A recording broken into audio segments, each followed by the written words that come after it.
April of 2014.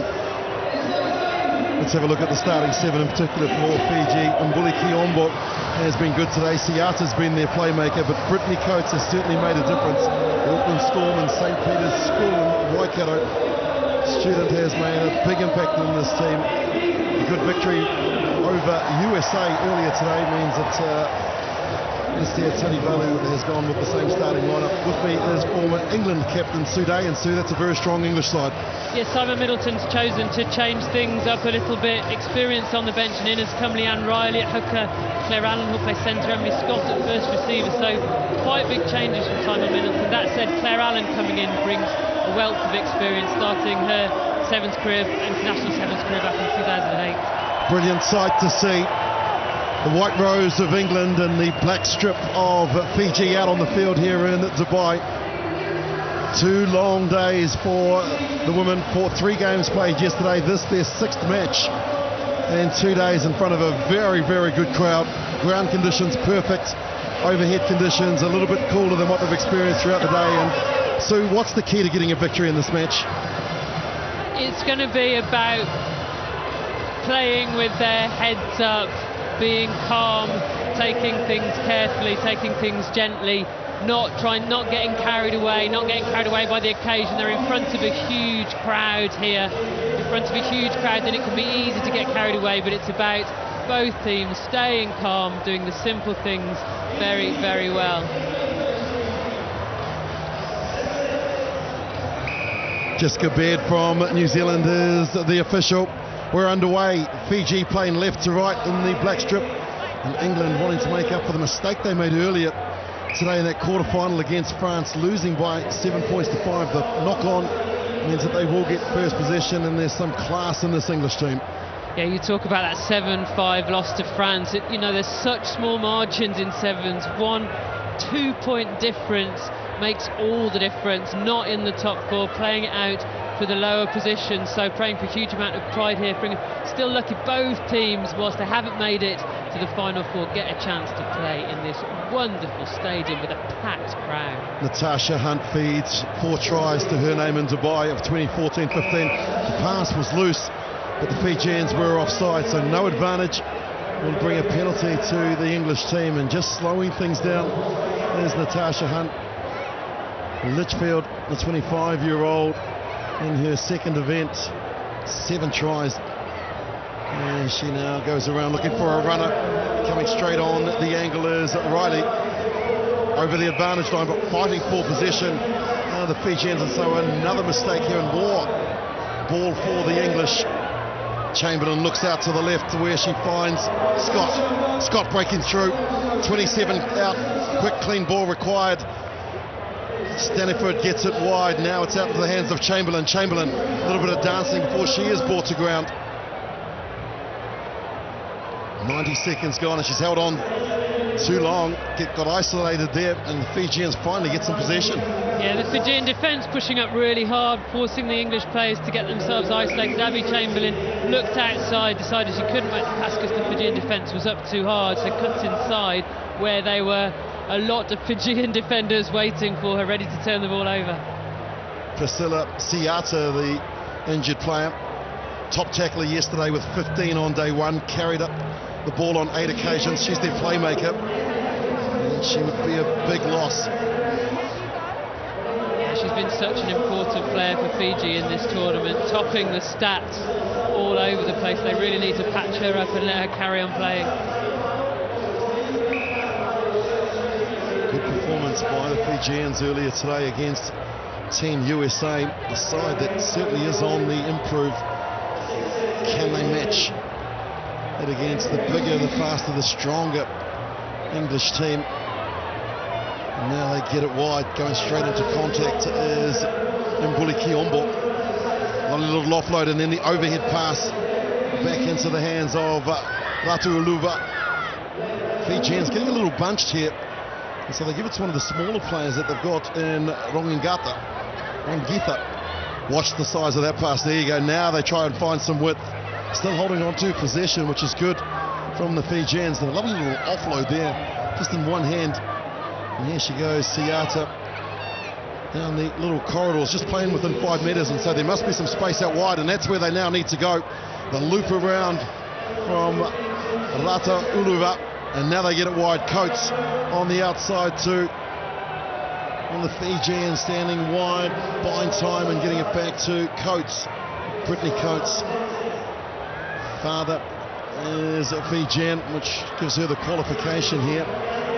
Fiji controlling and playing the game at a really good tempo, showing a lot of maturity and a lot of patience, which is the most important thing. They're running around. There's Tiata. She ran about 40 metres and only went 2 metres forward. As they get it wide now, Coates. Someone needs to go straight, so there is an advantage because somebody was offside. Nangasao gets it wide and breaking through here. Nangasao, here comes the first try for Fiji. First of the match, kisses the ball as she looks to the heavens, and it's Savu. Yeah, it's very, very good patience for Fiji. Very good patience moving it one way or another, but England are standing off in defence. They're shepherding Fiji across the pitch, but then when they've got them penned into these corners, that's when you'd expect to see them smash the Fijians, and they're not. They're just holding off, waiting to see what they're going to do. Unlike Fiji, who in defence were just putting the pressure onto England. 16 passes completed to England 7. They lead by 5. It's her trademark. There's Savu. She scored 3 tries over the weekend, and she kisses the ball before she puts it down. A real strike weapon for the Fijians. 10th last season. Remember that there are only 250 registered players in Fiji. That's all that they've got to choose from. And they lead England by 7 points to 0. Hunter's there. Gets it into the hands of Scott. Hasn't been used too much today, Emily Scott. They're saving their best for last, but they've held on yet again. And so another mistake by the English. Fiji absolutely getting the best of the breakdown at the moment, aren't they? They really are. Those big ball carriers, good in contact, really strong. A transformed team from this time yesterday. Rongitha goes into contact 2-on-1. If they look, and the big difference is they're actually getting the offloads today. Yesterday they were unable to because the tackles were a lot more physical. Game 6, remember, for both of these sides. As the pass comes out to Mbuli Kiombo. Mbuli Kiombo's big and strong. Look at that, just ducks under, holds it up and gets into the 22 of the English side. Coates goes in, backs off, but holds on to the ball. Siata, back to Coates. Coates draws and passes. Now they go inside. The Fijians looking for some space. Not too much space, but there's some space out wide, and there's also some Fijian players. It looked like it may have gone forward. Savu, the try scorer. A little bit of fancy footwork. Now the step. The pass on the inside. The Fijians playing the game at the tempo they like and controlling it. That's where the error arises. And finally, England will be able to get their hands on the ball. Finally, England are just giving Fiji so much time at the moment to play the ball around. You know, there's a bit of indecision in this Fiji team. They're not quite sure where to go with it. When you see indecision in the eyes of the attacking team as a defensive team, you smash them, and that's what England are not doing at the moment. Fiji, all credit to them. Being patient, playing it around, looking for the gaps, and that kick so nearly came off. Have they got the fitness to match the English team? That's the big question I have. You'd have to expect England to be the team in it at the end of the game if it's tight. They're a very, very big team, Fiji, and it's hard to carry that size around with you on a 7th pitch. This English team can go coast to coast, in particular when it's in the hands of Chamberlain. Fiji fighting at the breakdown, sending in players as Hunt says, let's get out of here. Taps it quickly and moves through now. Hunt, Natasha Hunt. Hunt on the hunt, and she's going to score for England. Brilliant piece of work from Natasha Hunt. 5th try in Dubai, and listen to the crowd.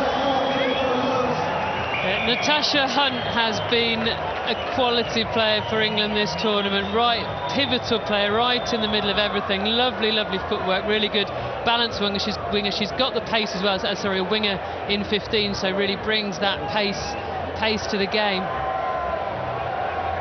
I imagine, Sue, that the students at Sir Graham Balfour School, where she was a PE teacher, will be delighted to see her stride 75 metres to draw even. Yeah, and you're talking about fitness. Simon Middleton's made a lot of changes for this match, but one of the people who hasn't changed out, and one of the people who has played an awful lot of rugby this weekend, is Natasha Hunt. Converted try each sees the half-time score at 7-all. Stay with us.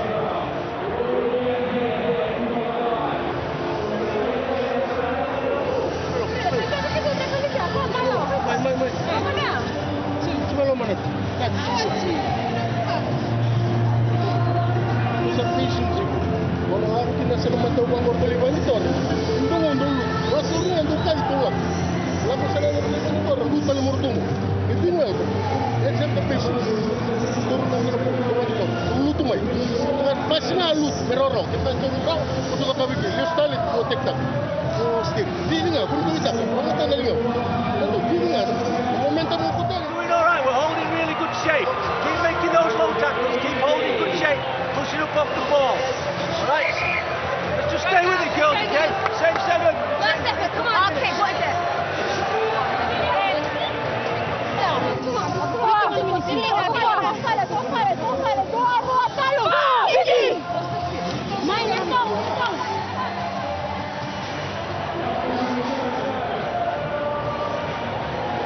Former England captain Suday, what's the message for the English? How do they get the victory? Never mind how do they get back in this game, they are. How do they win? They haven't had a huge amount of possession in the right places. They just need to be calm and play sensible rugby. When there's the chance in defence, they must smash the Fijians, not stand off. And they look a bit worried because the Fijians are so big. I guess they're worried that if they commit to the tackle, the Fijians will offload out of the tackle. They've got a very, very good offloading game, but they need to make those hits. Underway in the second half, and an early mistake by the Fijians gives possession back to the English. Sabu, the try scorer, just looking up, and there are the errors from the Bullet Girls, or as you call them, the Fijiana. Okay. It's original. Fijianas. All right, I can like hope that's a lovely name. As England go on an attack, Watmore is the person that hasn't been used at all. You can see her standing out there in the yellow boots, jersey number 10. Now she gets her hands on the ball. A real threat in space is Watmore, but now they've got it out to another one of their flyers in Staniford. She's quick. The Staniford, you can see the face there, and so the hand comes out from the referee because it was high. Discipline, costly. Here goes Watmore. And what more could you ask for but a 5-pointer in the corner? Good work from Jo Watmore, lurking there when the penalty was given. Took the quick tap the second she was allowed to by the referee. Here she goes, what she does best. Lovely stride pattern. Once she gets moving, there's no stopping Joanne Watmore. She hasn't had much chance to do that today. 5 line breaks, 5 offloads in yesterday's performance. The yellow boots, the flaming red hair, and she's put England ahead by 5. Kick to come, angling in beautifully, but just falling short. Yeah, good effort from Emily Scott. Jo Watmore looks like she's coming off a little bit of a wobble. She's done a lot of work today. The only person I see with boots that colour is Usain Bolt. If you're going to wear boots that colour, you've got to perform, haven't you? There's no excuses. So did you wear the traditional black boots, or did you have fancy? Oh, you would have worn red, I'd imagine, red or pink. I was the old girl on the team. Black boots. Keep myself to myself. Don't bring attention to myself. Yeah, I was a bit like you too. I had the choice of black or black when I was playing. So the Fijians need to strike back, and quickly as Coates carries the ball again. The Fijians wanting to hold on to possession. You can see how bunched they are on that occasion. Nagasao releases from Bully Kiombo, and look at her just trying to buy some time as Rongitha, one of the quickest players in this Fijian side. They're controlling the tempo. As I say, just love the tempo of this Fijian side. They've got it up to Coates. She's got plenty of pace and experience. Draws in the defenders, and now the Fijians backtrack. They're still holding on to the ball. Nagasao gets it out to the try scorer, Sabu. Brings in 2 defenders. And look at them, they're just toying with the English defence. The defence holding off as well. They're not rushing up and cutting down their game time. Rongitha gets the pass out wide, and the mistake here from the Fijians meant that the English will get their hands on the ball. And snapped up very, very quickly as Hunt scored the first. Went straight into Rata Uluva and felt it. 3.5 remain. Fijians, I'm not sure whether that's the right option, whether they've got the pace to actually be able to chase through the kicks. Maybe it's best just to hold on to possession. They fight for the ball, do the Fijians at the breakdown. They've almost won it. Good contest there. Yeah, Fiji have absolutely had the best of the breakdown, haven't they, in this game? Really giving England a hard time there. He wanted to go on with it because there was a big group of Fijian supporters down around that try line, and they will be desperate to see their team score right there, but it's been stolen by Burford. Counter-ruck comes in and Fiji have the ball back. Good contest. Savu, the try scorer, she's running around, and now they get it wide to Coates. Coates should put the foot down here because she's got pace. We've also got a player on the outside in Siata. Rides the tackle of Waterman. Ball is there and it's cleared. Rongitha just gets it and gets rid of it immediately. Here goes Nagasau. Nagasau's big and strong, but won't have the strength and pace to get there. They've got players over here. If they can draw and pass, someone needs to go straight. Savu gets rid of the first defender. Savu's in. Fiji are back. That all comes for me, two things: patience from Fiji, but England just holding off the tackle, too worried about those big Fijian ball carriers offloading, just not putting the hits in. It's just giving Fiji time and space to make decisions. Here we go. She's such an important player for Fiji, Savu, isn't she? Holds her up, steps, and she's over the line. One of the better defenders as well, and Amy Wilson-Hardy, who's just come onto the field. This for the lead. Here is the distance, you can see. It's on the wide angle. Unsuccessful, and so 12 all entering the last 90 seconds. Totally different Fiji side to what we saw yesterday. So different, isn't it? Absolutely transformed. Hard to believe that it's the same side that we watched yesterday. They looked disorganised, they looked like they didn't know what they're doing. Today they've played with patience. You know, the team yesterday was just running up dark alleys. Today they played with patience, they played together, they've had direction. Played how we know Fiji can play. Not too many would have predicted this after the way that England have performed. 3 victories yesterday. Fiji just with a solitary win over Brazil. And how big is the heart inside the jerseys of the English team? A knock on there means that this will go to extra time. What a terrific contest, so, and all because of valuable points heading into Rio de Janeiro in 2 years' time. Yeah, it makes it, you know, this is not a dead game. 12 all, 5th, 6th place playoff, not a dead game at all. These points all count, every single one. Interesting move from Simon Minton, off camera at the moment, but he's brought on, there she is, Alex Matthews. This is a big Fijian team. They're getting out-muscled, England, by Fiji, to bring on the big girl. You know these players well, the English side. Who can turn it around? Who can go the distance? Who should they get the ball into the hands of? Who can go the distance on this team? Amy Wilson-Hardy we've really seen as a finisher. If they move the ball one way and bring it back the other. Danielle Waterman's now on in the centres. We've seen her do some pretty special things. I imagine they'll try and get the ball into her hands, see what she can do. We saw them produce one from 75 metres, and that's what they're going to have to do. The English team. Waterman has just come on the field into contact. Tackles are effective from Fiji. They try and flood that area, and Hunt has the ball now and gets it wide.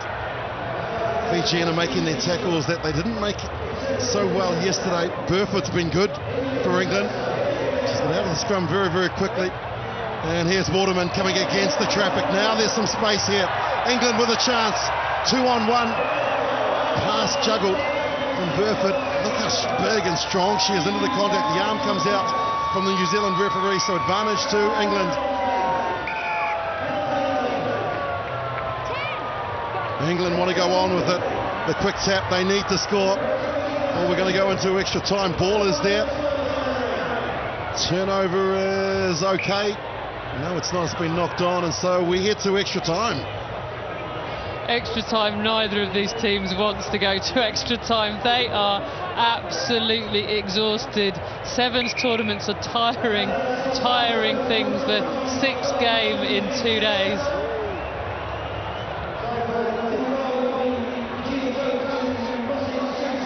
Jessica Baird from New Zealand will meet with the officials, the 2 officials, or the 2 captains, or anybody that wants to represent the respected countries.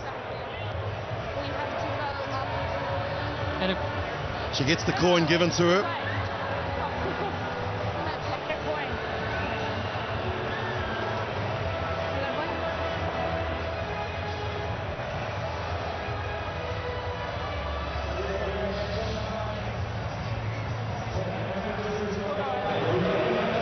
Simon Middleton. Just shorten that game up a little bit. Okay, so we've got to look after the ball. They're competing really hard. Okay, so let's make sure we put the away. Back it up. We play that we've seen before. Look, nothing changes. Tempo. Once you get behind the ball, we've just got to give ourselves a little bit more tempo to win. So here are the two managers. They will make the decision as to who will kick off, who will receive, and it's golden points. So first to score wins in any fashion. If it's a drop kick or the try, England look like they have won the toss, and so they've elected to hopefully receive the ball. What would you do in that situation, sir? That's certainly what the manager was saying, Kelly. She's saying we'll receive, please, like a lip read. So hopefully she's got that across, but hopefully for England she's got that across to the referee. Now big few minutes for both these teams.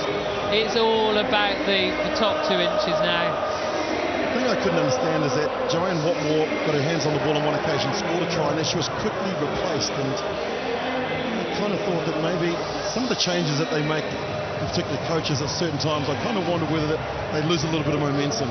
Yeah, that's right. In sevens, it's always that balancing act for coaches, trying to get on fresh legs, but trying to keep on the players who are playing well.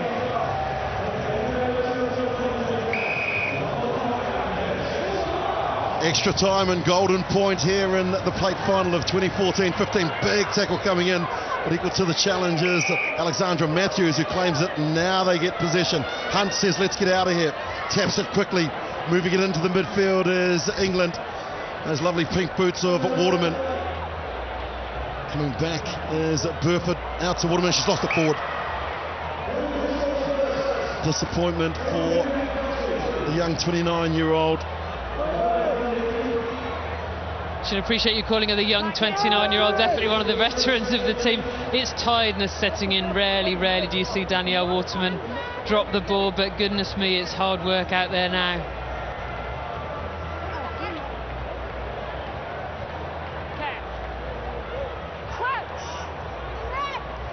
A little bit of Fiji magic required from the girls in the black shirt. They've got a good field position. They've got the feet to the scrum. Yes, set up there. Ravisa, who's just come onto the field as well, has the ball, pushing it wide. You can see the heavily strapped thigh, trying to get around the outside, but too quick. There's the defence for England in the form of Abigail Chamberlain. Tackle had to be made, and it was. Yeah, very good tackle by Claire Allen, first of all, who really isn't a winger by choice. Then Danielle Waterman in quickly to try and steal the ball, put pressure on the breakdown. Those big hits coming in from Fiji. We never saw that 24 hours ago. Just goes to show that desperation and the fact that they are playing for a trophy, the plates. Now they get it wide. Here she goes again, trying to make up for that earlier mistake. Waterman, the offload as well. More players out to the left, and that's where they need to try and transfer the ball. Hunt has it, and now they go wide. Just trying to size up the opportunity. Here goes Alexandra Matthews. Matthews stepping in on the inside. The support coming from Richardson. Richardson, the goose step. Brilliant defence coming across. Ball still in play, and it's been lost forward. It's lost forward. You can't see it on your screens, but the Fiji defence, the rest of the defenders, trudging back into place, absolutely exhausted. But goodness me, what fantastic defence here from Ravisa. Alex Richardson, she's a fly-half. She's not normally found out on the wing, but they are difficult tackles to make, especially at this point in a game this big. Well, they've played 14 minutes. They've now almost played 3, so 17 minutes in your 6th game of a 2-day tournament in the heat. Fiji go long on this occasion, and it's okay. They're inside their own 22. England are holding off, aren't they? They're just standing back and waiting to see what the Fijians are going to throw at them. Fiji prepared to move the ball wide into Tisolo. Tisolo throwing the ball back legally. They've got to flood in the English team. They've got to go up and make some defensive efforts of getting there. Ravisa on the loop, but she doesn't get the ball back.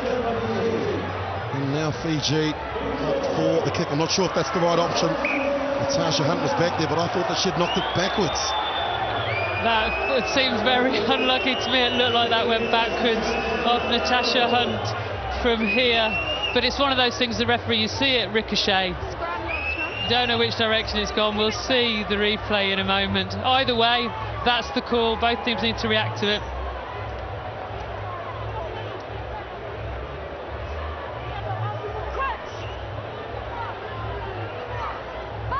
12-all, golden point, extra time. Fiji inside their own half, fighting forward is Rawati. Entry incorrect from the English side means that the Fijians can tap and go, and that's what they've done. Ratu Unuva, big wide pass out to the flanks. That looks like it's gone forward. Tisolo with the chip kick. Now it's the speed. Tisolo, can she control it? Holds on to it, passes it back. And the English team, you can see them scattered there, the defence all over the place, and the Fijians needed to push the ball out this way here, out to the right, because that's where they've got a numerical advantage. Someone needs to go straight. Here they go, the Fijians. Lovely pass on the inside, and then back out to where Rawati is. Rawati running across the field. Now the cut. A little bit of razzle-dazzle from the Fijians. Vondor has the ball, pops it up. Savu, she's already scored 2. Opts to go back into the pockets. Siren sounds. In the extra 5 minutes, they're exhausted. All of the players. Fiji last chance to get it wide to Tisolo. Maybe the kick and chase is another good option here. Tisolo, instead she goes in the corner. That's a big tackle coming in from the English defence. Look at them swarming up the white shirts. Savu just going aground now in the tackle of Richardson. Richardson stolen it as well, so England with a chance, and now it's been stolen again by Fiji. Amy Wilson-Hardy's in there, she's got it back. Here's Richardson. Richardson trying to run in one of the players. Going to ground is Allen. Hunt is there. Hunt is away, and she's going to seal it. 18 minutes it's taken to decide who will win the plate in 2014. And she started it, and she's going to finish it. Natasha Hunt. I don't know about you, Willie. I am absolutely exhausted just watching that. There are Fijian players strewn all over the pitch. The England players now finding the energy to go and congratulate Natasha Hunt. It was 2 teams out on their feet playing with their hearts rather than their fitness, but Natasha Hunt, she might be little, but she's got a very, very big heart. She powered her way through the middle there, and the Fijians did not have anything left in them to chase them, and you can see that Natasha Hunt is very thankful for that. Well, they won the plate here 12 months ago. She scored the first try in the plate final, and that golden point. She showed her class yet again. Final score in extra time sees England 19, Fiji 12. There she is, Natasha Hunt, the 25-year-old. 2 tries in the plate final. Great athlete, having represented in netball, football and golf. And so, match stats coming up, and I'm sure they're going to tell a very interesting story. Tackles completed, passes completed, 88 to Fiji versus 38 for England. That's all about that English defence just holding off, not putting the hits in, allowing Fiji the time and space to play, and the patience that Fiji played with. Natasha, just talk me through that try. What does it mean to you? Oh, everything. I mean, the girls are working so hard. We've been working so hard now for the last 12 weeks. So I know we didn't get the result we wanted coming out here, but it was so important. We got as far as we could, and that was ultimately to win the plate. So hats off to the girls. Nobody gave up then, and we knew that whoever wanted it more would come away with the win. Well, congratulations. We'll let you go with the girls and get you your prize. You deserved it. Well done. Cheers. Thanks so much. Thank you. In their first match against Fiji yesterday, they beat them 26 points to 0. A tougher battle on this occasion. We have to go to golden point and extra time. And I know a former English captain sitting next to me is very delighted to see your girls come home today. Also delighted to be retired. Playing in that game would have been absolutely exhausting.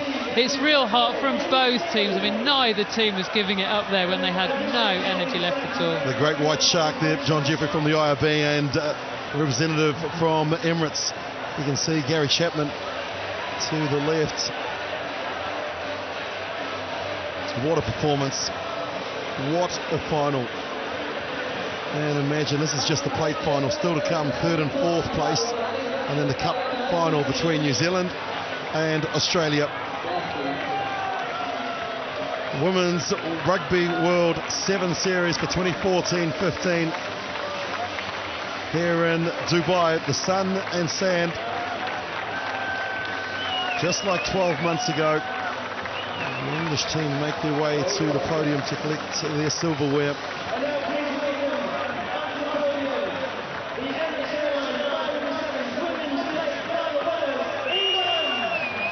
Here they are, receiving their medals, and they'll stay on stage to collect the plate final that they'll take home.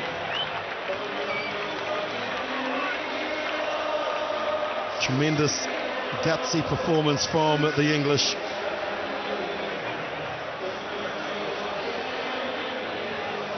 Magnificent result for England after the disappointment earlier today of losing to France by 7 points to 5. And so your World Rugby Sevens World Series champions here in Dubai.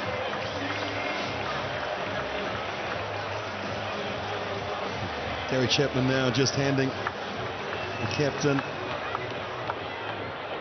the trophy. And there are your champions. The plate winners for Dubai, England.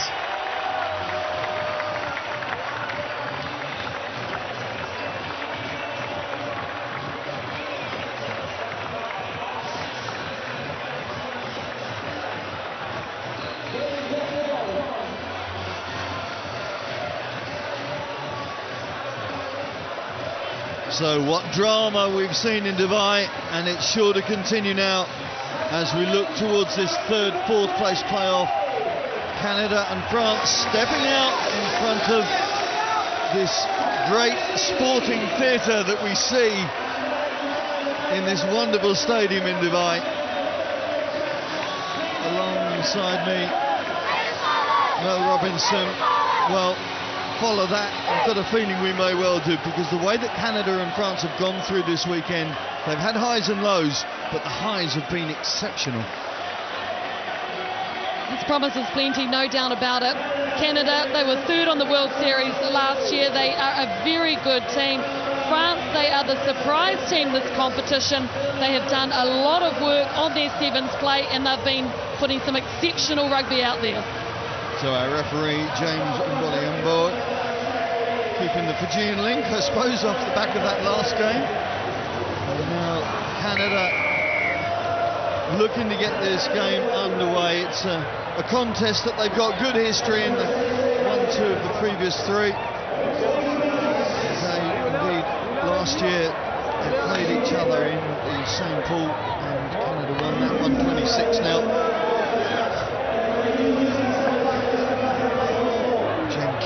Such an inspirational leader, offers such a variety of threat, both in the tight and the loose, but on that occasion, penalised.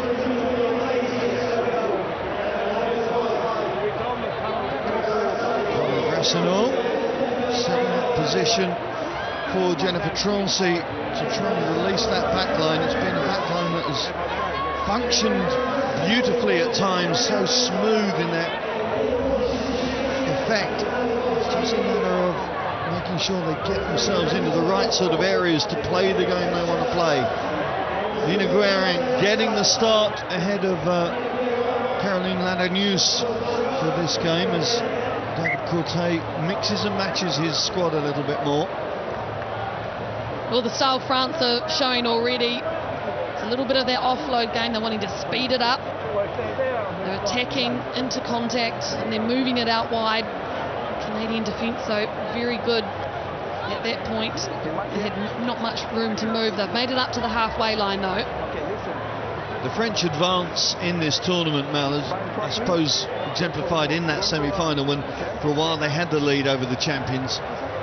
But how important would it be to finish third in the first tournament of a new season? Incredibly important. I mean, they're going for Olympic qualification too. Remember, the top 4 teams at the end of these 6 series make it through to the Olympics. And of course, Canada used to being in the top 4. The last 7 tournaments on the trot, they've been in that position at some point or another. Now, of course, a full-time squad. Working very hard. They've had camps in Australia, played in the Gold Coast Sevens, won the Central Coast Sevens ahead of this tournament, so have come into the first leg of this season's Women's Sevens World Series in good fettle. Fine. Set.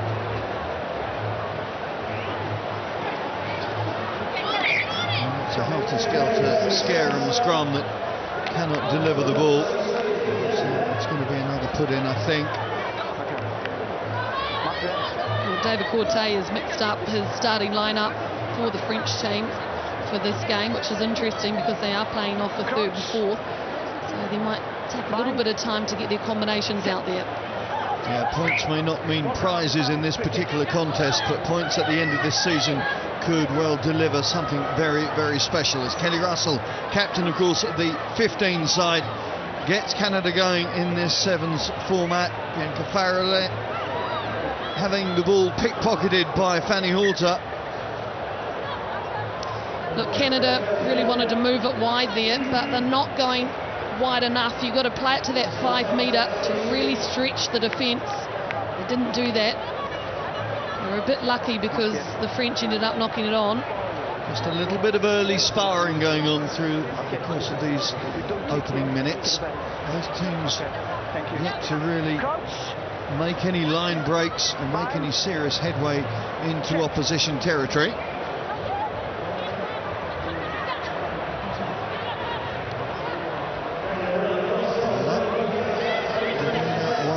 To Ghislaine Landry, 6 tries already in the weekend. She really has been an arch try poacher, but on that occasion just unable to get the ball clear and has to concede possession.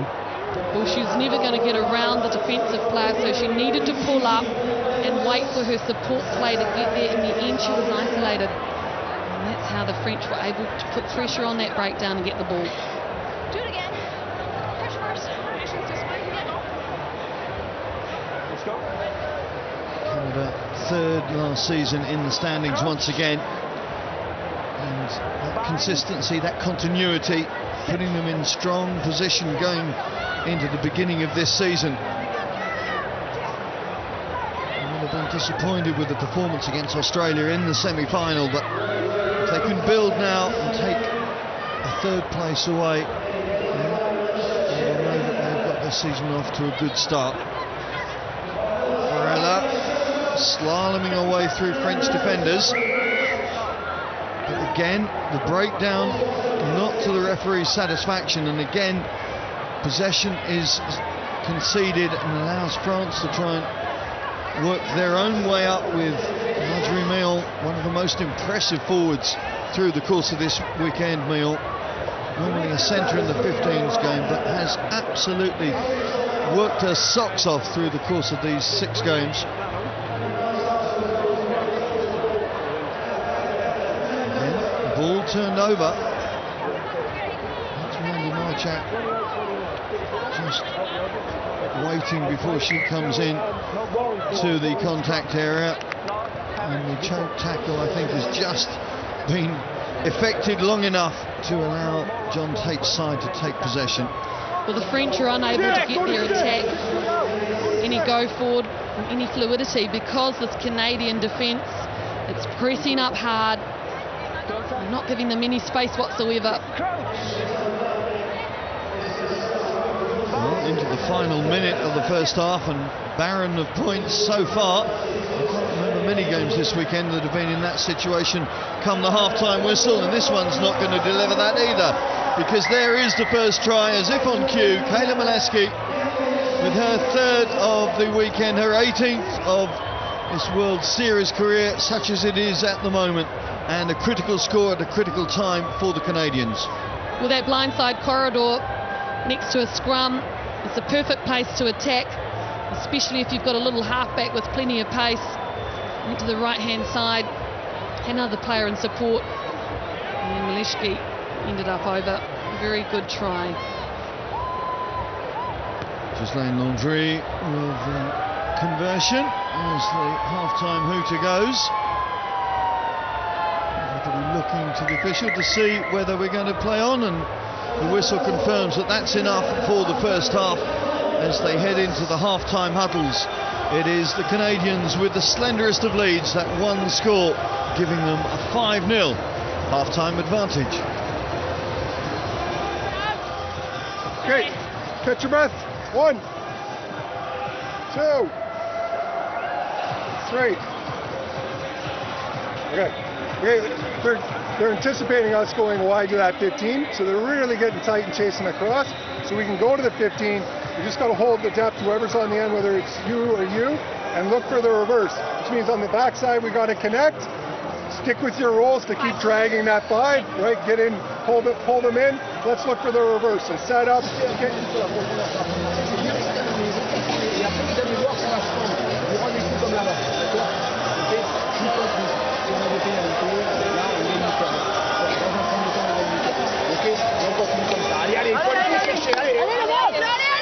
Well, both coaches trying to imbue their team with a sense of confidence. What was the message from John Tate for the Canadians, Mel?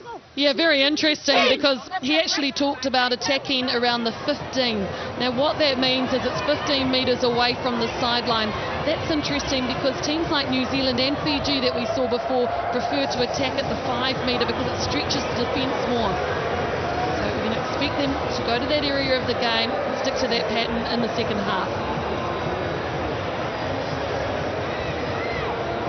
France, who began their campaign with a 31-0 thrashing of Spain, lost a tight one against Australia to follow that 24-10 and then beat South Africa to end day one. And then had perhaps one of the surprise wins of the weekend in many ways to knock England out in the quarterfinals, just 7-5, but a well-deserved win it was earlier on this morning. And then losing to the defending champions 31-10. But as I mentioned, have shown great flashes of inspiration. Well, here's some Canadian inspiration coming through from Ashley Stacey. One of the top tacklers yesterday, but showing her attacking instinct there. Landry and Kish trying to get width on the ball. Russell throwing it back to that narrow side, and that's what John Tate asked his team to do. Stacey goes in to the contact area, just short of the 22.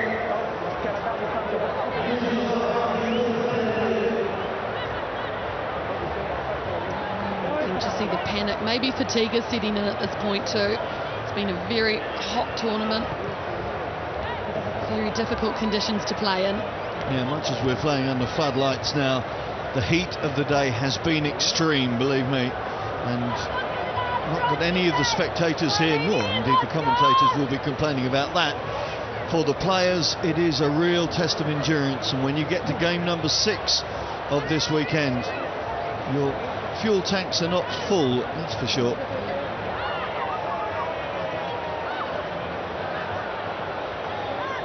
The French line out working well with Elodie Guiglion. Missed that quarter-final match with England. One-match suspension for play yesterday. Adrien Meillon, again, the catalyst for so much of the French attacking moves. This time tries to release Jennifer Troncy down that right channel.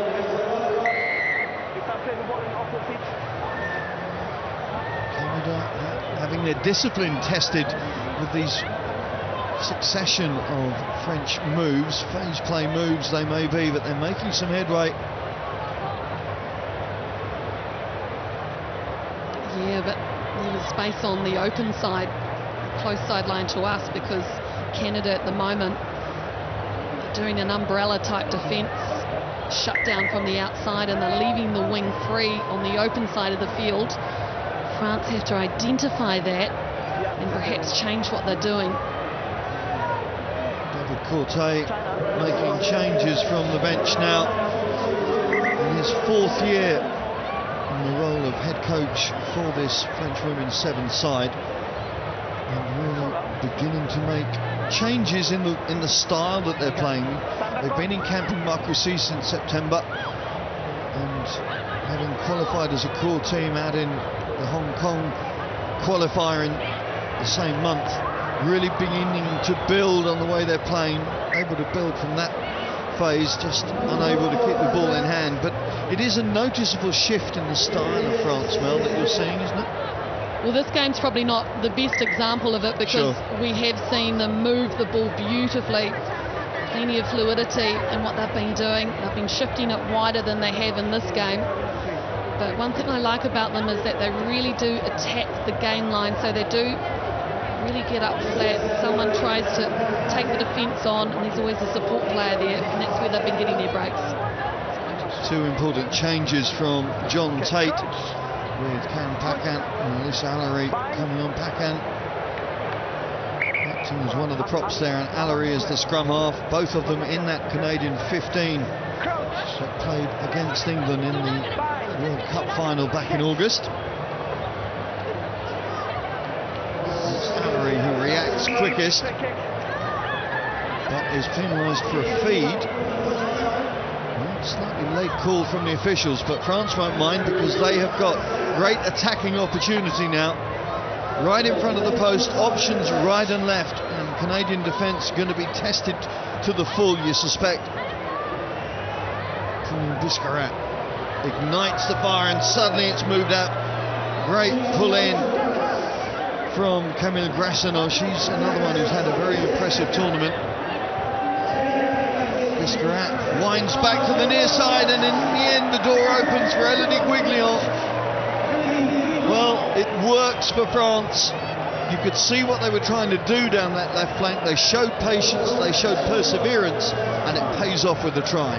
Well, they nearly made a meal of this, but in the end they ended up with one extra player just on the touchline there. Guiglion. Before that, you know, when they draw and pass, they're not taking the ball up to the line in that situation. But hey, they've got 5 points. They're still in this game. It is very competitive indeed. There's the conversion, which doesn't find its target this time from Christelle Leduc. Of course, it was her conversion against England that made all the difference and allowed France to move on from the quarter-finals. And now Leduc off the bench, I think to replace Guiglion, funnily enough. Her last act of the match, try scoring, and it's Leduc, the experienced campaigner, who comes on to try and guide this French team into the right sort of areas. Biscarat, such a busy little half-back. Well, Canada really have been watching France come at them for most of this second half. They have indeed, but at least they're cutting down their options by moving up fast. It is 5-all, you do need the ball to win, but limiting the French options. Allery comes round the corner. She's got plenty of pace. She's played plenty of times at fullback for the 15 side as well. And Mandy Marchak unable to get the ball from under her feet. Well done, France, in that situation. It was the experienced player Leduc. She really had good body position, both her and Emile. They went in there, they counter-rucked and drove through. It meant that the ball popped out on their side and the French team won it.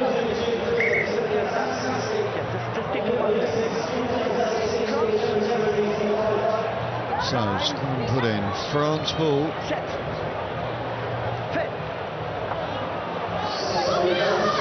The score now could be terminal for the opposition. Perhaps into the last play of this game. Mazy running from Caroline Ladagnus.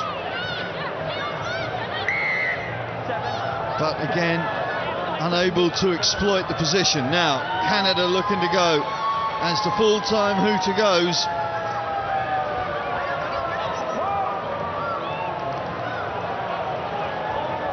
And the choke tackle stops anything happening until suddenly it's Landry bursting through from the back of that maul. Another penalty. Canada now in French territory. What can they work from here? Oh, Mandy Marchak spinning out of the tackle. The leg drive takes her up to the 22. Numbers out to the left if they can move it there. Landry picks it in. She's got support arriving, but it's slow. And France have got that one. There's a turnover ball there for the French, and great defensive resolve being shown. Now, who's got the legs to actually take them all of 80 metres to success and glory? Oh, some tired legs there. Oxygen deprivation kicking into the lungs. The lactose building up in the legs. The final play continues. The clock is on 0. Glory awaits somebody as Lenny Courson tries to release her backs. Desperate tackling coming in from the Canadians. Composure under stress for the French. They spin it out again. Well, just biding their time to clear their heads. Now they select gear and now they move. Christelle Ledouf waiting for the support. It came in the end from Caroline Ladagnus. It's there again for Ledouf.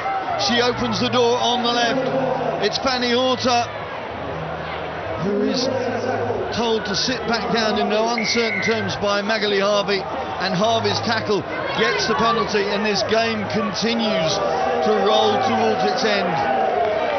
5 points apiece, neither side able to execute the final cut.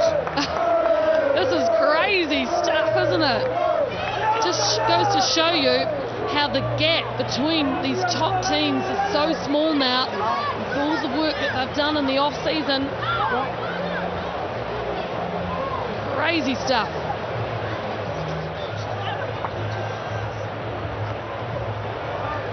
Well, there's extra time beckoning if neither side can do anything.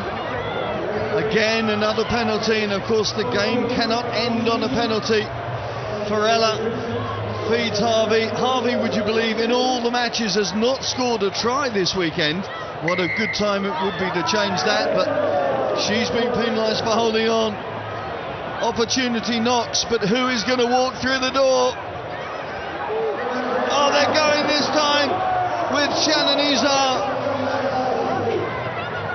Well, this Women's 7 series providing some fantastic sporting drama to finish things off.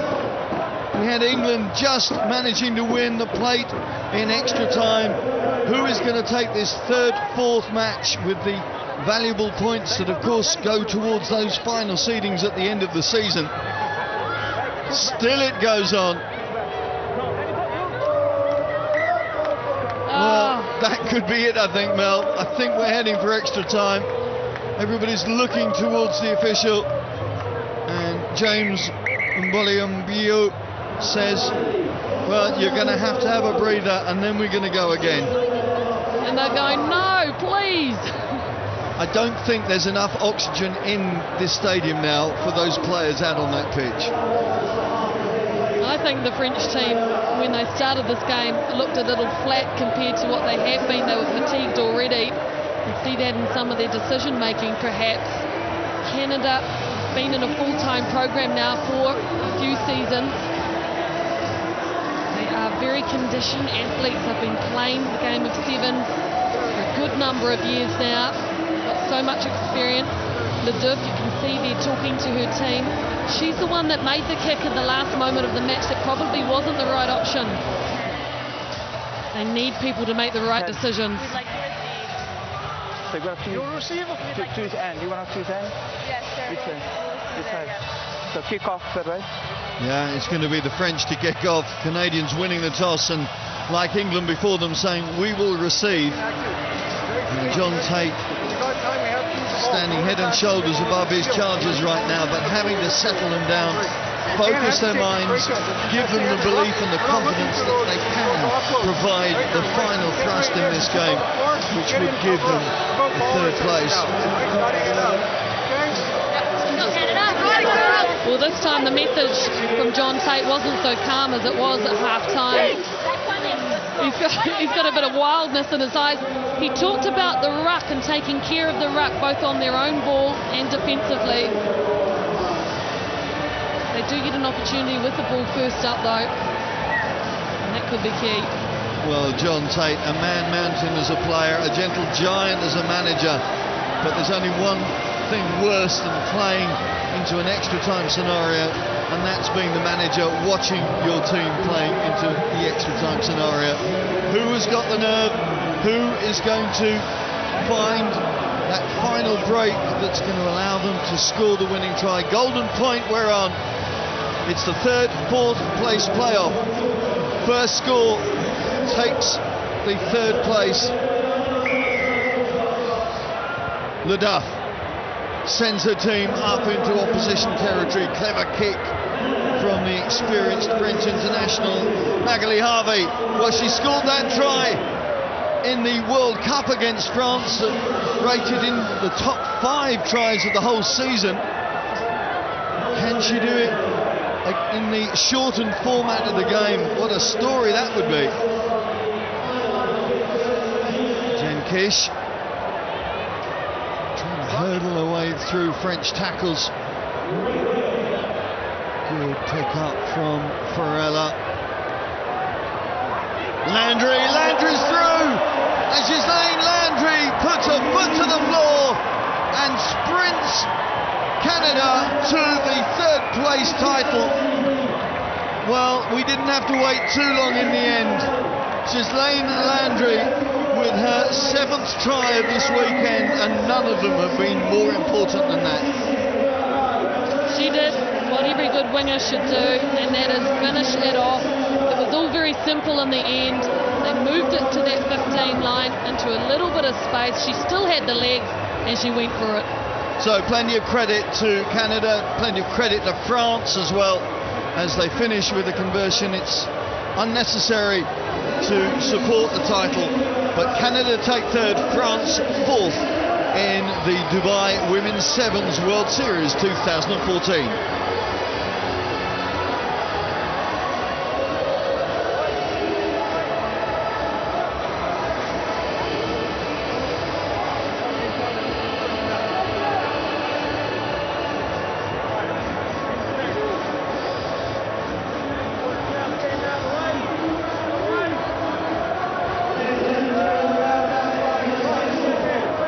Two epic matches and perfect build-up to the cup final here between Australia and New Zealand. And these sides have met on 6 occasions, 3 apiece,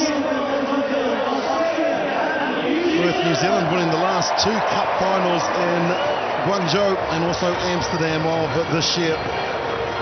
New Zealand side on a roll as well, having won 30 of their last 32 matches, 17 consecutive leading into this game. And the New Zealand coach Sean Horan has gone with power with the start to Charlotte Scanlon. Gail Broughton gets into that pivotal position. Nathan Wong has recovered from an injury earlier. And Portia Woodman in jersey number 11 has scored 49 tries in her career. And for Australia, Suday, who do you like? Yeah, no surprises in the selection for Australia. Really powerful forwards with Shani Williams, Parry and Turner. Kaslik and Quirk, though, have been so instrumental to Australia's success so far this tournament. Just making everything tick, doing the simple things really, really well, making all the right decisions. 260 points, Emily Cherry. 245 points, Portia Woodman. It's incredible because Portia Woodman's come from 49 tries. Emily Cherry has scored 46, but of course the conversions has made the difference. such a head-to-head between those two, isn't it? Tit for tat. But always, I mean, they get to so many finals, so it's not just scoring tries in small games, it's the big games that they really stand up to be counted.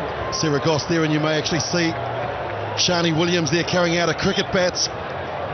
And that is a mark of respect for Philip Hughes and the black armbands as well. So strength, and these two nations, brothers in arms at the battlefield. And we call rugby the sport of battlefield as well, as we now stand for the respected national anthems.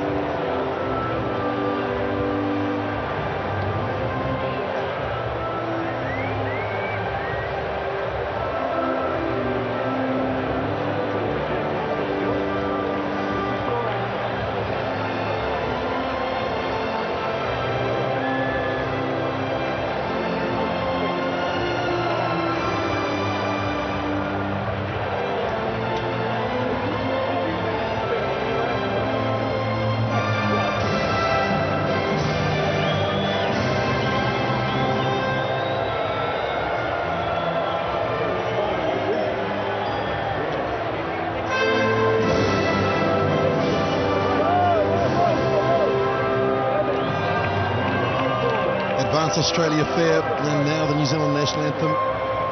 What defend New Zealand?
The two anthems bellow out of this magnificent stadium they call the Sevens in Dubai.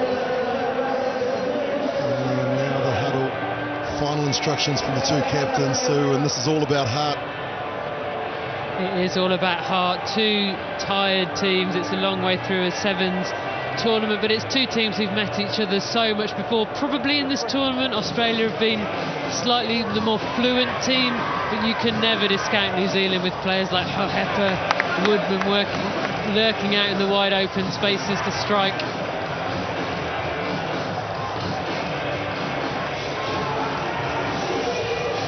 And of course, this being the final means that it will be 10 minutes played for each half, so an extra 6 minutes in normal regulation time. Two sides that have just been so well balanced and played with a lot of class, a lot of calmness. And speaking of class, in the 16th match in the women's World 7 Series, Centurion in the men's is Rasavenge from Australia. And the kicking duties falls on to the shoulders of Shani Williams after injury to Chloe Dalton. We're underway. New Zealand Sevens against Australia. In first position here to Brazier. Caught down in the tackle of Quirk. Counter ruck coming in, it's been good from the captain, so Williams straight away getting involved And now Australia with an opportunity out wide. The tackle had to be made by Woodman coming in and shutting down the space of Quirk. And now they've got it wide. Tonegato. Tonegato's got the angle. She's also got the pace. Tonegato scores.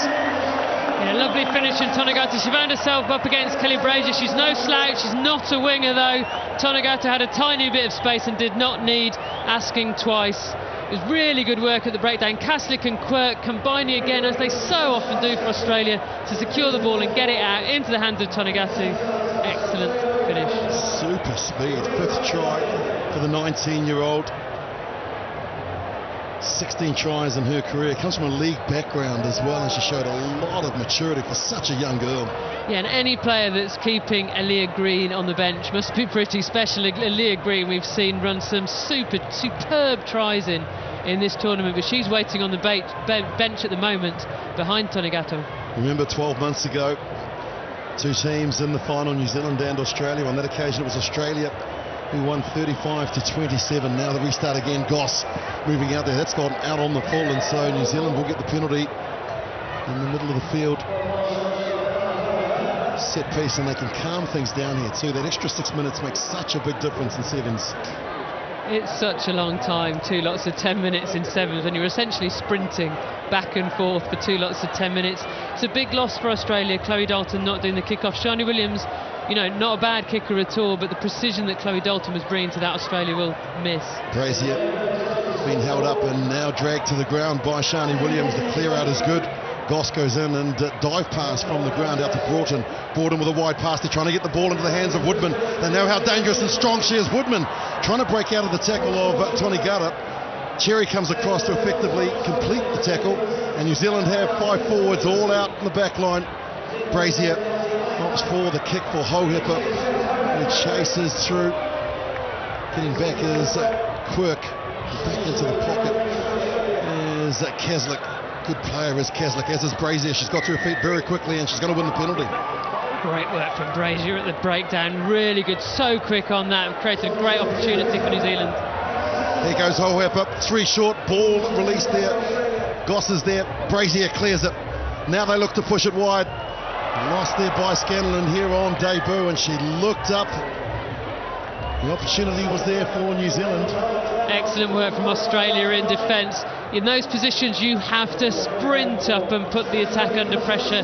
Scanlon could feel the Australians bearing down on her. She's a new player, new to this kind of environment. 50-odd thousand people in Device Stadium. You know, maybe a little bit of nerves getting to her, and you've got to forgive that.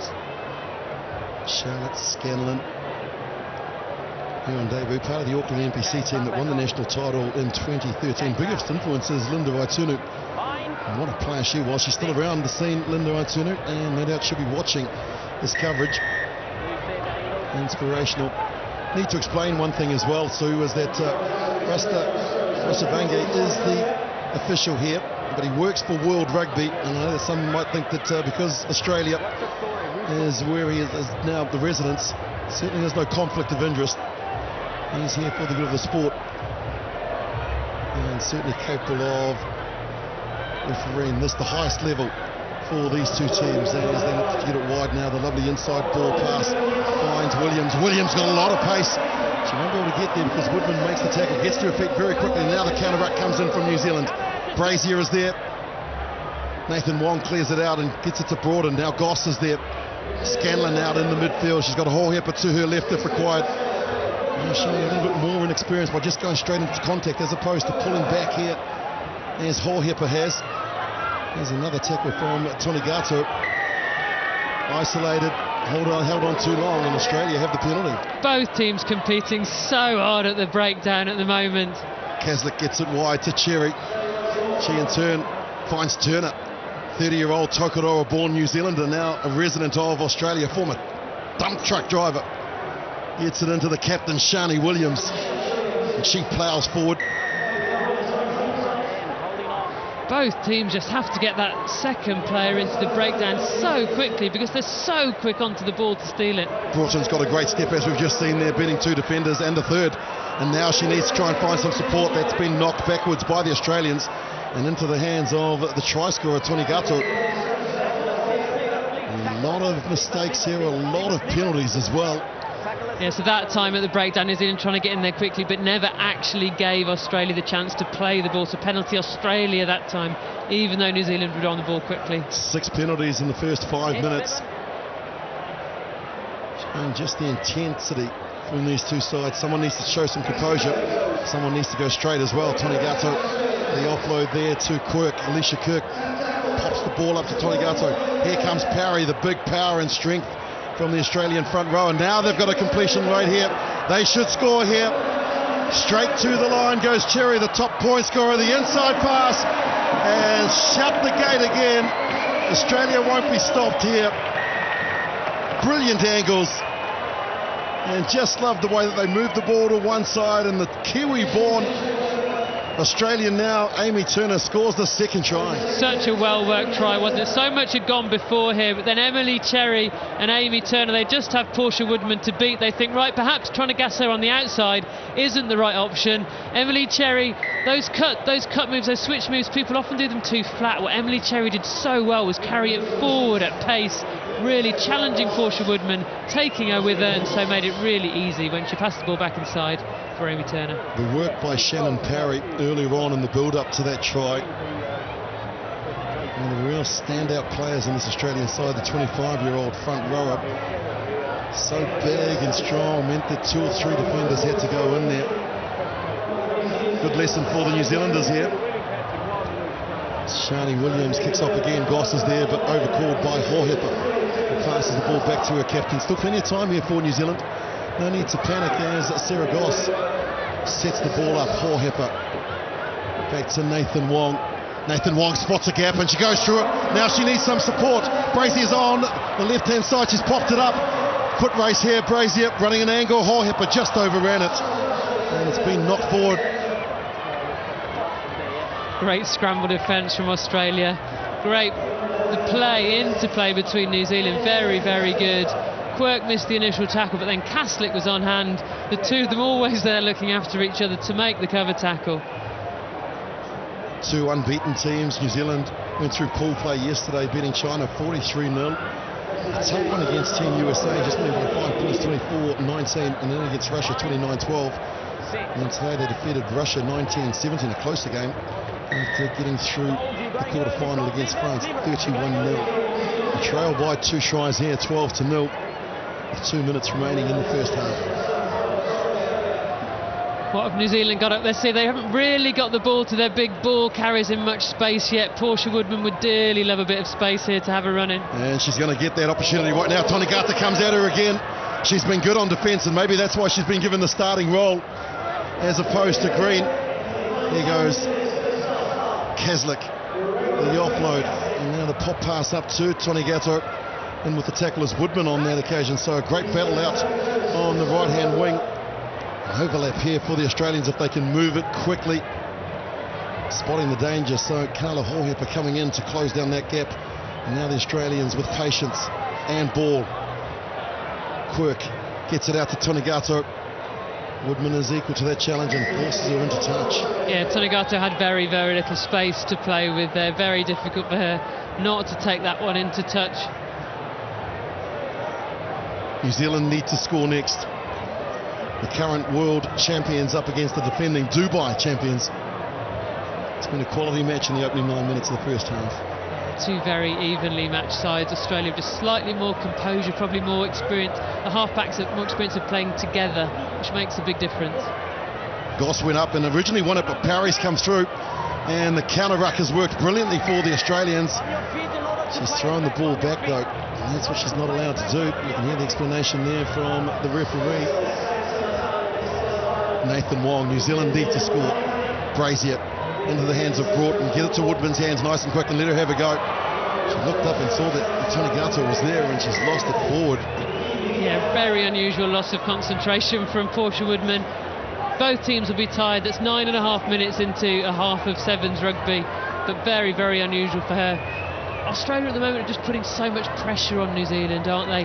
The last thing they want is the ball to get out in the hands of Hohepa and Woodman in the open spaces, and so far the Australian defence has been equal to that, really stopping them from getting it there. Emma Tonigato with the first try for Australia, and then Amy Turner scored the second. Just Just the one conversion as the siren now sounds. Kaslik feeds the scrum. Australians want to carry on with it and running the angle beautifully as Quirk. Now they look to come back. All the New Zealand defenders have gone across, and so that's going to cause some space. Lovely step by Turner. Turner now trying to get away from Goss. Coming across to make the tackle is Scanlon, tackling the Australian captain.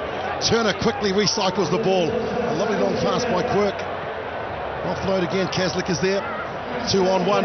Now they've got it wide. Here goes Tonigato, scored the first, and she's going to score the third.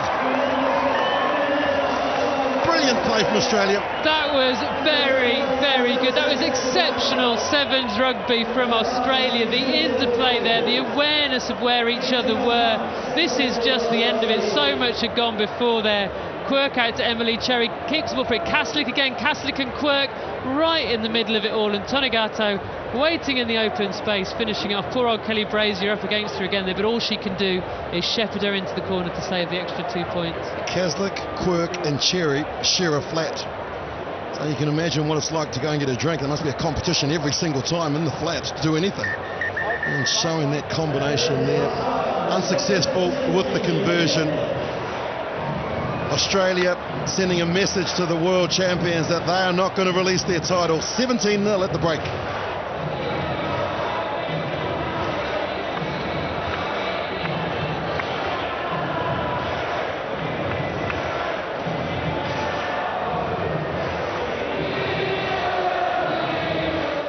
As when we've got the ball, we need to be patient with it.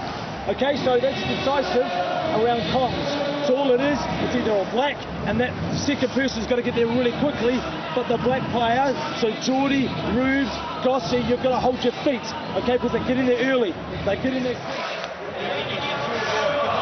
Everybody busting around, now work ethic, inside shoulder deep. Shut them off.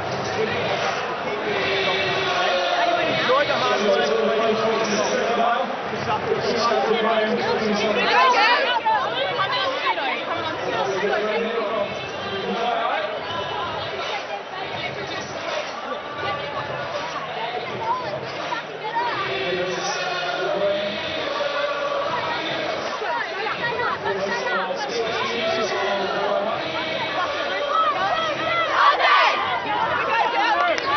Tremendous game of sevens rugby, being played by two proud countries. And Sude, Australia are looking great. We heard the messages there from the two respected coaches. Can they come back from this? Of course they can come back from this. New Zealand are world champions, they're World Series winners. They've come back from stickier situations than this before.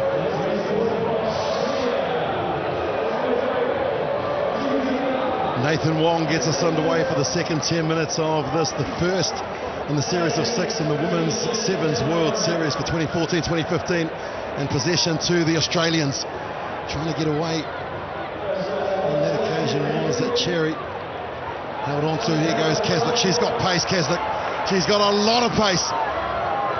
Kaslik tries to get rid of Nathan Wong, who just rides her back and brings it down on the ground. The ball is out there. The ball's free, and getting there first was Cherry, and now the Australians still in control of possession.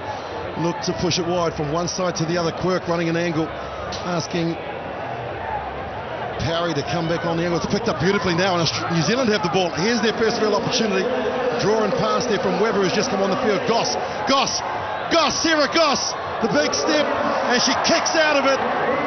New Zealand are going to score first in the second half through their captain, Sarah Goss. A good turnover from New Zealand, and they really made it count. They needed to make it count, didn't they? Australia looked on top, they'd worked the ball well, but then New Zealand turn it over, get the ball into the hands of Sarah Goss. It's a strong handoff, just pushing off the tackle of Emily Cherry. She broke her finger in the final game on day one against Russia, so she never played in the opening match today against France. They brought her back for the semi-final. And the impact and the experience and the class of Sarah Goss coming to the fore at the most crucial time. Conversion is successful. New Zealand trail by 10. You could see the strapping on Sarah Goss's hand there, couldn't you? She put the hand off in, not scared to use it again, not scared to hurt it, knowing how important that try was. Yeah, you can see the thumb. That'll have time to heal before Brazil. And the restart from Nathan Wong again, letting the Australians go high, come down to not give a penalty away. So that's intelligent play from the New Zealanders. And real class shown here to get the ball into the hands of Tony Gato. She's got pace. We've seen that. Now she tries to get on the outside of Woodman. Good challenge. Woodman there makes the tackle, then gets to her feet and wins the ball. But will come back for the scrum. Good tackle from Portia Woodman. Tony Gato had a lot of space. It was all made by the pass. Emily Cherry, but how good is Australia's kick-off receipt work? They've seen how good New Zealand are at regathering their own kicks with Sarah Goss's chase, and they've put in place a strategy to deal with that. Brilliant work. Well, we know that here in Dubai they have the Emirates $1 million horse race, and I tell you what, Woodman and Tony Gato wouldn't look out of place at the starting line. Two great fillies who've got plenty of pace. There's New Zealand in possession. Parry goes in, working hard, and she's stolen the ball yet again. How good has she been today? One of the try scorers there, Turnip, light on her feet, beats 1-2, and then Tree Scanlon has to come in and make the tackle. Now that should mean that there's space out wide. Remember, the turnover was crucial from there, from Parry. And now the captain has it. Captain on captain, Goss there, loses it and knocks it back. And now Woodman has it. Here's Goss. Look at her, she looks up and she says, well, follow me, team. That's the type of player that she is. Good clean out from Woodman means that now New Zealand have a complement of players out to this right-hand side. They get it wide. The new player on the field is Ruby Tui. Tui backs her pace. Great tackle coming in from Turner. Had to be made, and it was. Excellent tackle from Amy Turner. She's become a really important player to the Australia team, doing all the simple things very, very well. That's a fantastic tackle with Ruby Tui going at pace. Ruby Tui, fresh legs, of course. Amy Turner's been on since the start. She's given away 8 years as well. The 30-year-old Amy Turner showing that age is no barrier. Experience is very, very important, Willie. How about the importance of bringing on a player like this? It's not what you want to see. Portia Woodman hanging out there on the wing for New Zealand sees Tony Gato off. She's seen Tony Gato off, but who comes on in her place? Elia Green, one of the most threatening wingers in the game. Elia Green, 5 tries here in Dubai to add to the 19 that she has scored. Try scoring machine, the Suva-born sprinter. Kazakh's been great right throughout the tournament. Can't say enough about these Australian players, their conditioning, their ability to make really, really good decisions. Now the kick and chase. Who's going to win the race? Oh, she just couldn't control it. It was also, in that case, it was Emily Cherry. Here goes Woodman. Now we'll test to see how quick Green is. She's quick because she just stopped Woodman cold. Here goes Broughton. The lovely step of Broughton. She'll beat 1 or 2. Then the offload around the corner. Woodman hasn't got the pace. She looks exhausted. She's throwing the ball up. Cherry takes it. Counter-ruck comes in from the New Zealanders and they've won it back. And a penalty for their troubles. Brilliant work at the breakdown again from New Zealand. Nathan Wong has the ball, gets it out to her captain Goss, who in turn finds Webber, Jordan Webber. Look at Goss, just looks up and says, well, what do we do here? I'll tell you what we'll do as we go forward. And now she wins the ball back. Webber has it. Webber, Jordan Webber. Took the gap and then pulled back and brought it to Brazier. That's a big wide pass, and that's why, because there's space out there. The dummy, and then the offload. That pass needed to be taken from Woodman. It's gone to ground. And that combination out there between Tui and Woodman just breaking down at a crucial stage of the game. It did. It was very, very good defence from Australia in the end. They were short of numbers but communicated well, and so Elia Green didn't come in leaving space. But look at that, Portia Woodman, 49 tries on the all-time list. Emily Cherry not far behind her. I don't think she'll be catching her today. Looks like that might be her day done. There's the change coming up. Sheree Tane coming on, the young 19-year-old Waikato. It's toughest for the speedsters in this sort of game. That repeated speed over and over again is so difficult. It's why it's so important to try and bring extra pace on if you can. You could see the angles there, and coming across had to be made was Tane. And now it's fallen into the hands of Green. Here goes Green trying to get away from Broughton. Brilliantly tackled. She's lost the ball backwards, and now Broughton, who made the tackle, goes in and gets the ball back into the pocket where Nathan Wong has no sweeper. So the kick would work here if she wants to, but she breaks out on the first tackle and scampers away. Nathan Wong is going to score New Zealand's second try and bring them back in the match. Good work from New Zealand. They're living off scraps a little bit, living off Australia's errors a little bit, but nevertheless, they're getting the scores on the board. They're not putting them together in the usual way, but they're getting them. Got injured in a match earlier today on day 2. This is crucial because it closes the gap to 3, not 5. This with only 3 minutes remaining in the match. And Nathan Wong converts. She did so much. She had a lot of work to do here, Sue. She did. Really, just fell off the tackle Australia, didn't they? And Nathan Wong had the presence of mind to realise the defender wasn't there. The determination on her face, driving over the line. Added the extra 2 points herself as well. She's turned into such an important player for this New Zealand team. Well, the good thing about this is that they don't need to score a try. If they can apply pressure and get a penalty within kicking distance, they can kick the penalty and go into extra time. Yeah, and bar the first minute of this game, Australia have hardly been out of their half, have they? New Zealand done such a good job of putting the pressure on, forcing the Australian mistakes. Australia just need a good bit of ball, get the ball into the hands of Elliot Green on the wide outside, as Scott Hastings would call it, and just give her a chance to run. Well, it was Broughton who made the tackle. Gail Broughton got to her feet very quickly, and it was that turnover that gave them the chance to get back in this match. 2:14 remain. They go down that flank as well, where Leah Green was standing a step and trying to get away from Broughton on this occasion, but she rides her to the ground. Ball is there, now the ball's out and released. Australia just need to hold on to it. There goes Caslick. Caslick releases and it finds ground before it bounces up for her flatmate Quirk. Quirk looks across and now she's kicked it deep. That may have gone out on the full. No, it hasn't. It's going to ask a lot of questions of New Zealand to run the ball 76 metres if they want to try and win this game. It is an interesting decision from Quirk, wasn't it? You'd think you really want to keep your hands on the ball with a minute and a half to go, but they've earned themselves some territory. They'll put pressure on New Zealand at the line out. This the most important line out of the game. Goss will go high. Nathan Wong will throw the ball.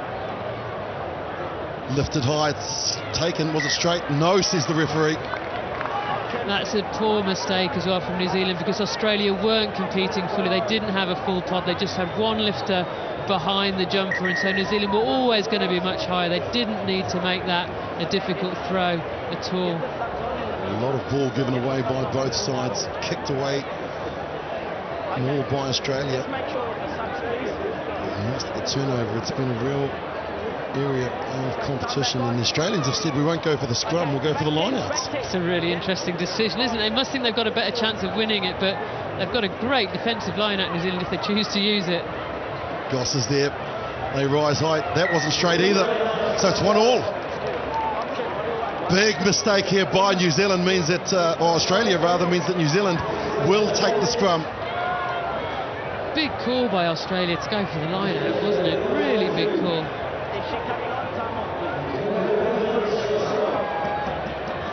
Tubic is on, Goss in the middle.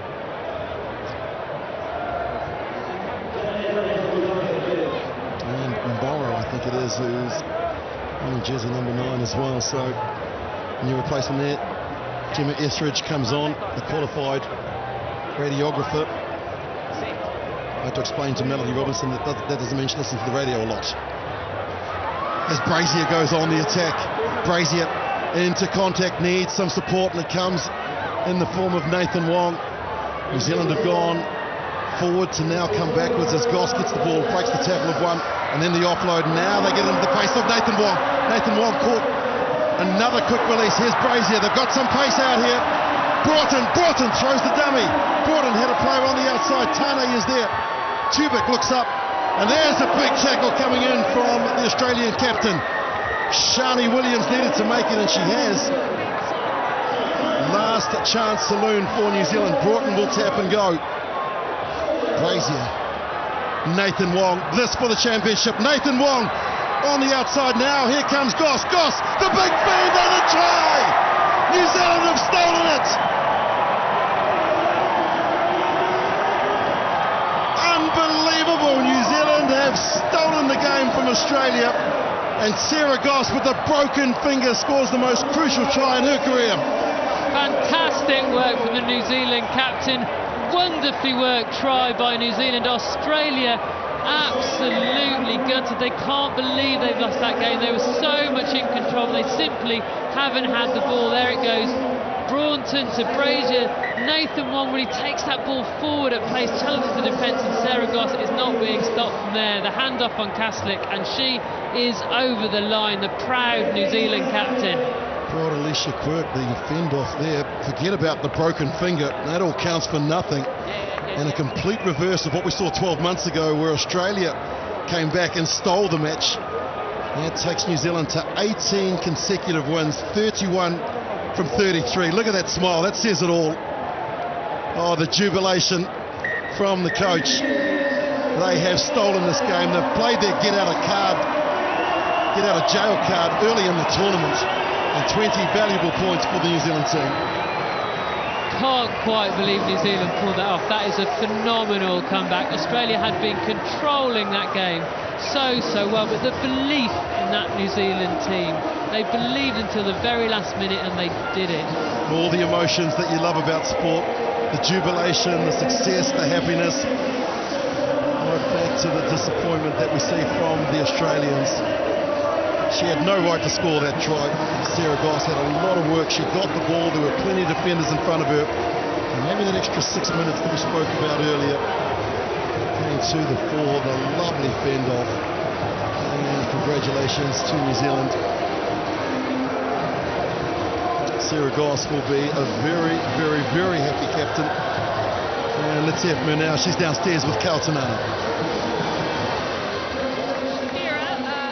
A very good win for you, but gee, you left it too late.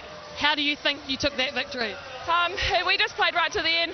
They came out firing in that first half, but we knew that character-wise we had it, and that second half showed. 19 points is unbelievable. It's been a pretty close campaign for you guys. You've had a couple of games that have gone very, very close. How do you rate, I guess, this Dubai tournament for your team?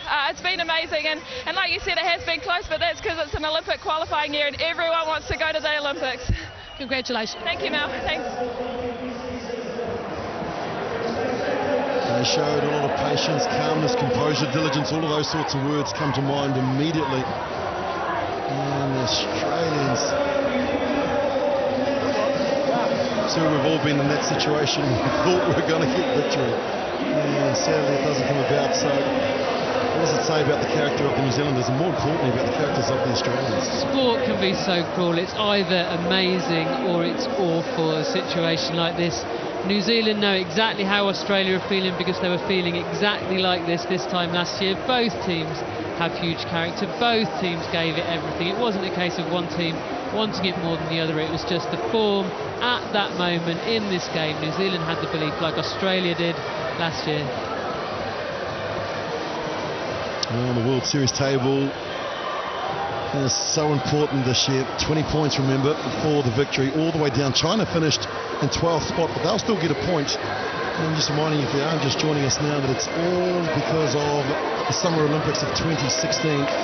Top 4 women's and men's team get automatic qualification into Rio de Janeiro. And then the qualifying starts from there, so there's a little bit extra this year.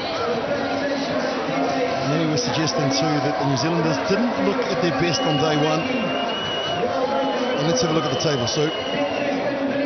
Well, there we are, New Zealand starting this series as they finished the last one, top of the table, 20 points. Australia a close second with 18. Working all the way down, Fiji at 6 with 10 points. You know, they started yesterday very, very poorly, but came back so well, now have 10 points on the board. Showing how much it meant as the New Zealand players make their way up to the podium. The Australians, disappointed, make their way back into the tunnel. Terrific crowd here as the Australians gather. They'll be back to fight another day. That's the one thing that we know and respect and love about the Australians, is that they feed off the positives, and they've got plenty to look forward to. 5 other tournaments, and there's no doubt that New Zealand, Australia, Canada, France, England, put the USA and also Russia into that mix. And there is the player of the tournament. Yeah, for me, Alicia Quirk and Charlotte Caslick were the centre of everything. Australia did well, so tough. The last thing you want is a personal accolade at a moment like that. All she cares about is the team victory, but she should be very proud of herself. Her and Charlotte Caslick in tandem at halfback for Australia really make that team. Mixed emotions there though too, so it was Alicia Quirk that actually missed the final tackle there on Sarah Goss. So I know, and you really focus on those moments as a player, but tackles get missed in rugby matches. She won't go through her rugby career not missing tackles. And the presentation's been made by John Jeffrey from World Rugby, Felice Abdullah Al-Dali from the UAE Rugby, and of course Gary Chapman, the representative from Emirates, the major sponsor here in Dubai. Quality 2 days of Sevens rugby. It's been terrific. There's the players now just await their captain Sarah Goss to come forward to collect her medal and then to raise the cup that they so desperately wanted to win last year.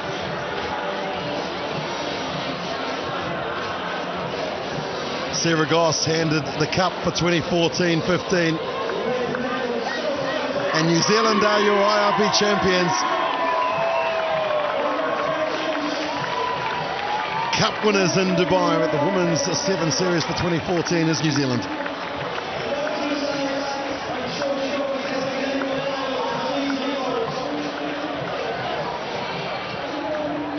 You think that broken finger will be on her mind at the moment?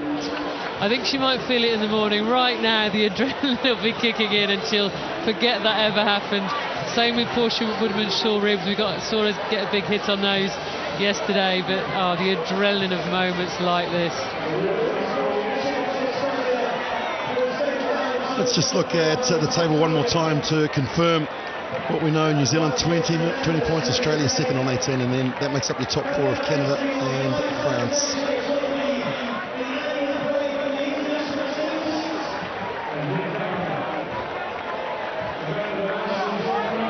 As New Zealand make their way down to the fireworks, and so that's the conclusion of the Women's 7 Series here in Dubai.